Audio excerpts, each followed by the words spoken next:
Setelah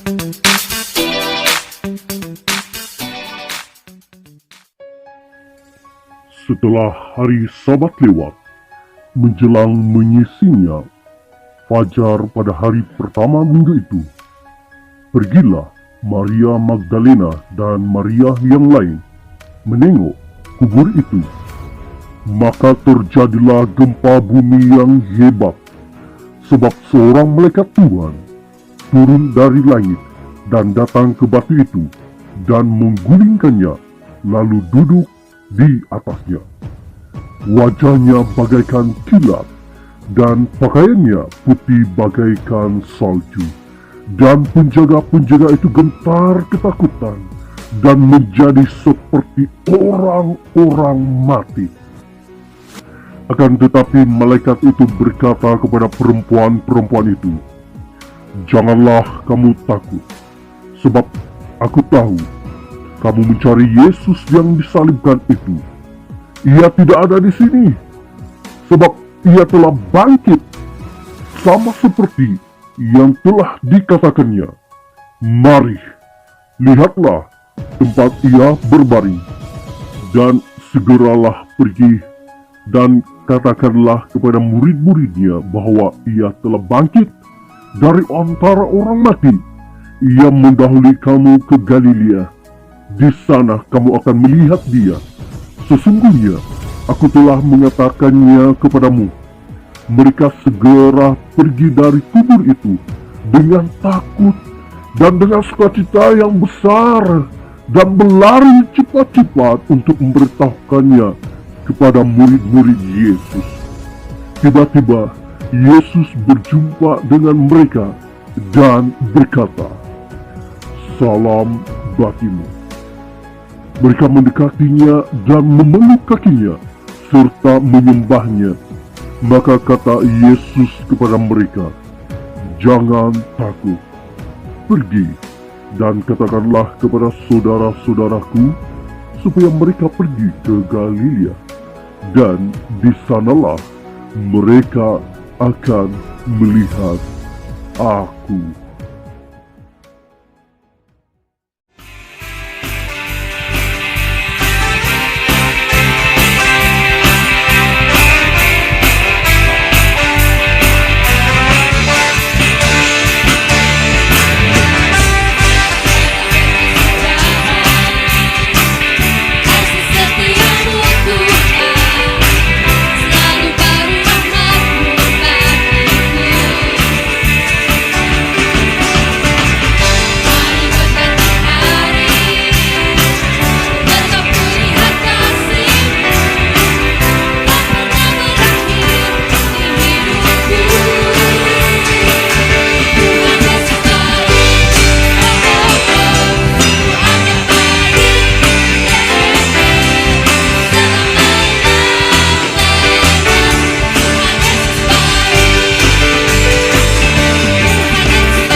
apapun keadaan kami pada saat ini Tuhan, kami memilih untuk memuji dan menyembah Engkau Tuhan. Tidak ada satupun yang dapat menghalang kami daripada merasakan hadirat-Mu yang luar biasa.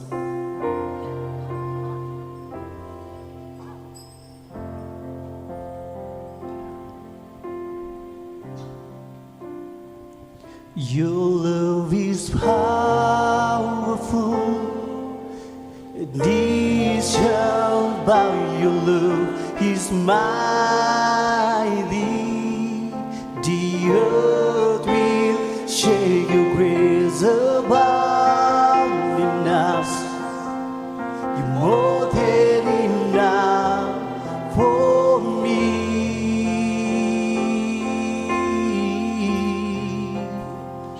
Jesus, you're able to break every chains of life in your hands.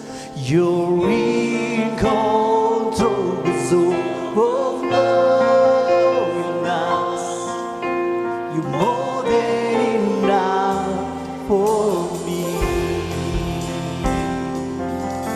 You're more than enough for me. Thank you for everything have you done in our life, Lord Jesus.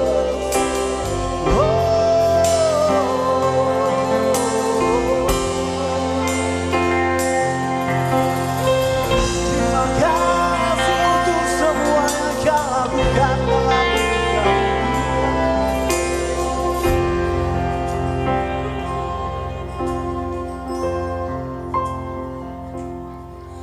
When the mountains fall and the seas rise, but my word stands strong, says the Lord. When the world is dark, filled with broken heart, but my love won't fail, says the Lord.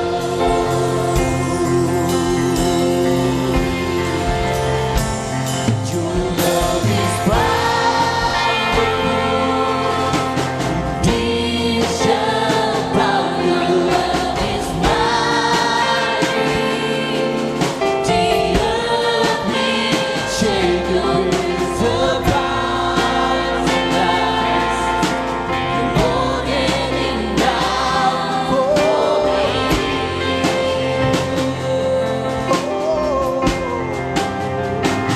Jesus, you're able to break every chains of life in your hands. You're in control, so with us. You're more than enough for me. When the mountains fall.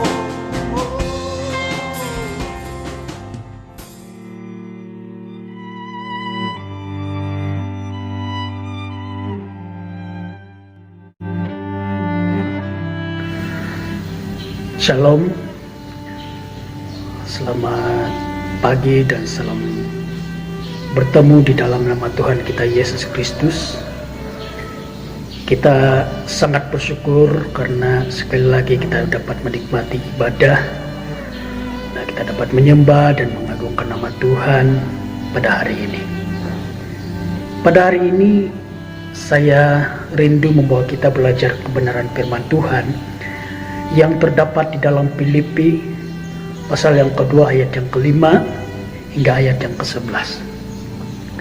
Di bawah tajuk nasihat supaya bersatu dan merendahkan diri seperti Kristus. Saya baca dalam terjemahan bahasa Indonesia. Hendaklah kamu dalam hidupmu bersama menaruh pikiran dan perasaan yang terdapat juga dalam Kristus Yesus, yang walaupun dalam rupa Allah tidak menganggap kesetaraan dengan Allah itu sebagai milik yang harus dipertahankan, melainkan telah mengosongkan dirinya sendiri dan mengambil rupa seorang hamba dan menjadi sama dengan manusia. Dan dalam keadaan sebagai manusia, ia telah merendahkan dirinya dan taat sampai mati, bahkan sampai mati di kayu salib. Itulah sebabnya Allah sangat meninggikan dia dan mengaruniakan kepadanya nama di atas segala nama, supaya dalam nama Yesus bertekuk lutut segala yang ada di langit dan yang ada di atas bumi dan yang ada di bawah bumi,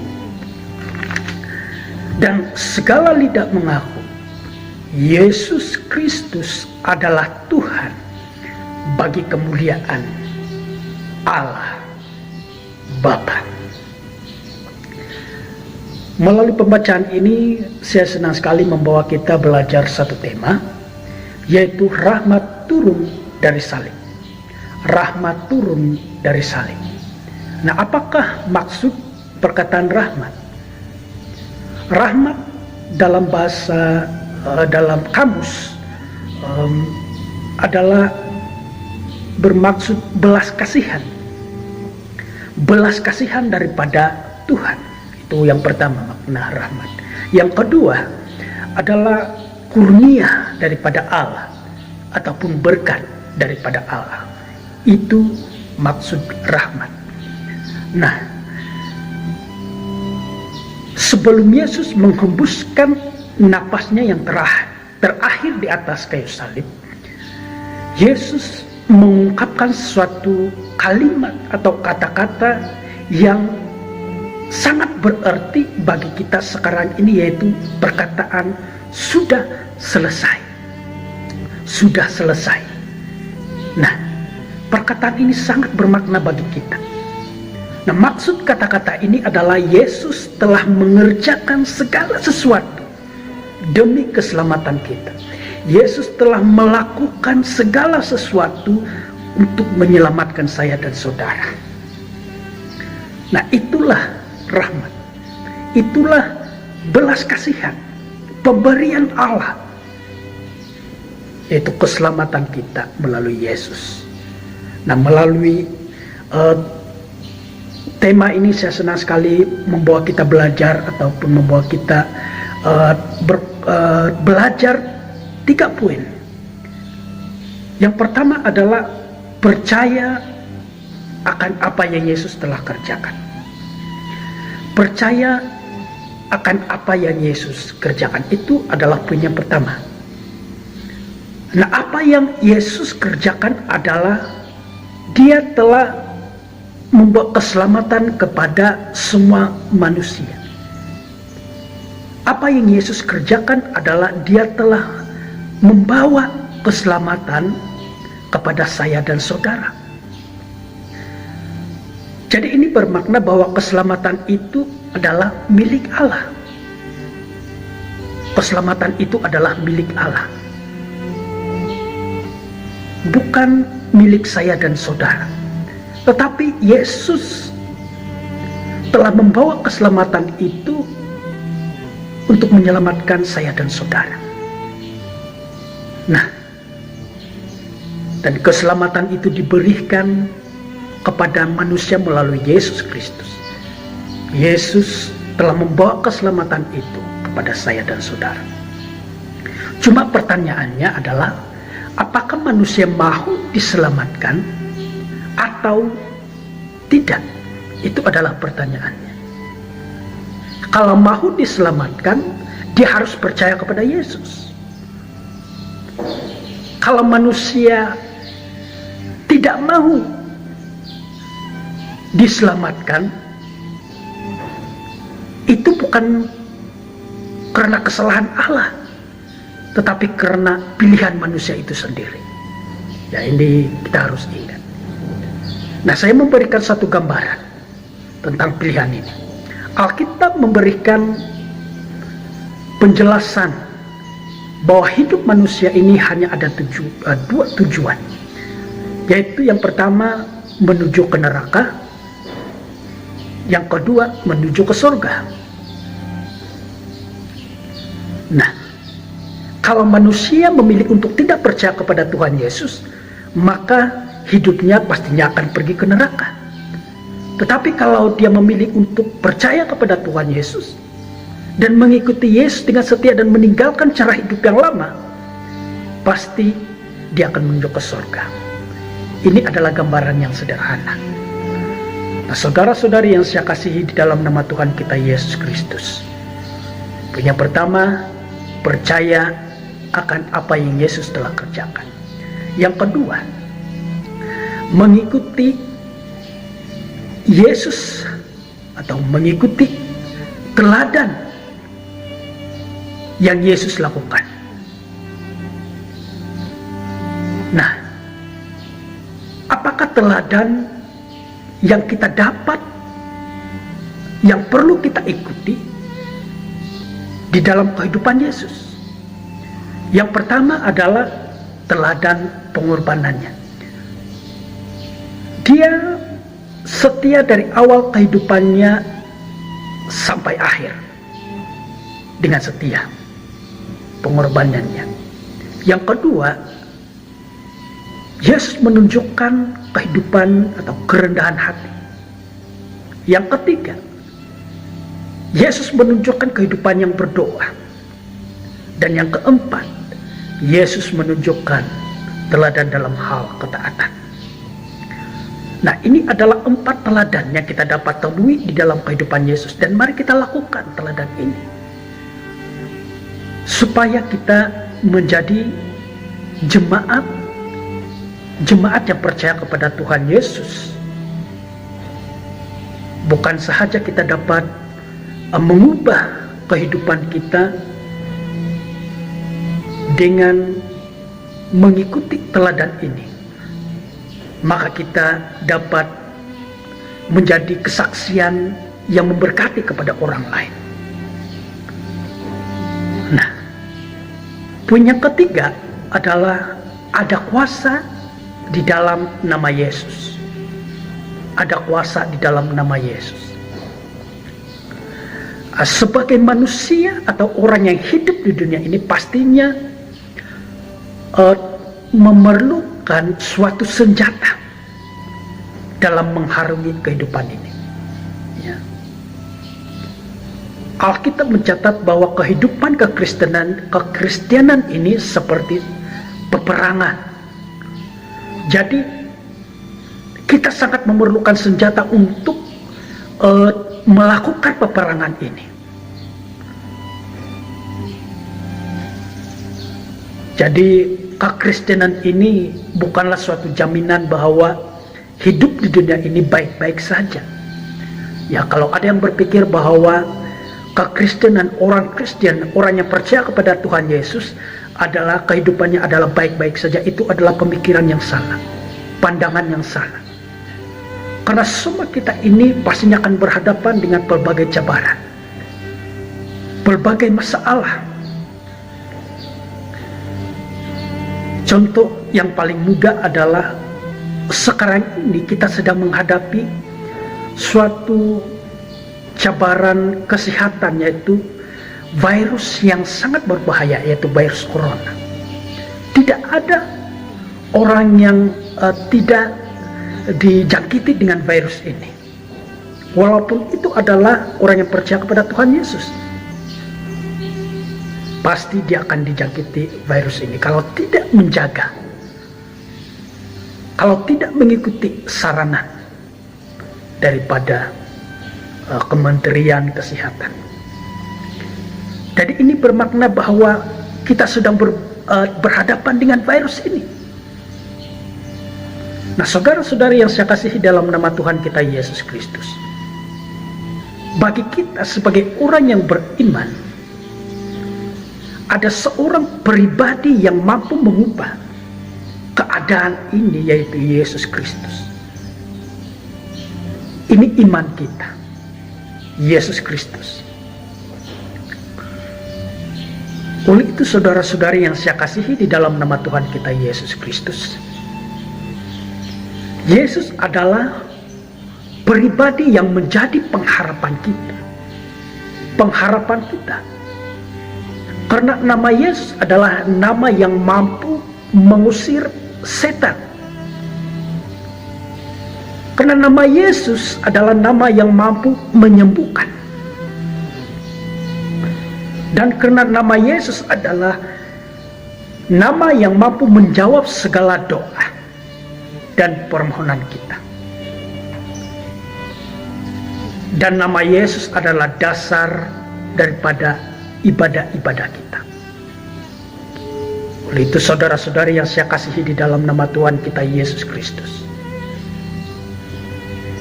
saya mengajak kita, saya mendorong kita supaya kita benar-benar meletakkan hidup kita di dalam nama Tuhan kita Yesus Kristus. Jadi maksud saya di sini adalah kita harus sungguh-sungguh percaya kepada Tuhan, sungguh-sungguh berharap kepada Tuhan.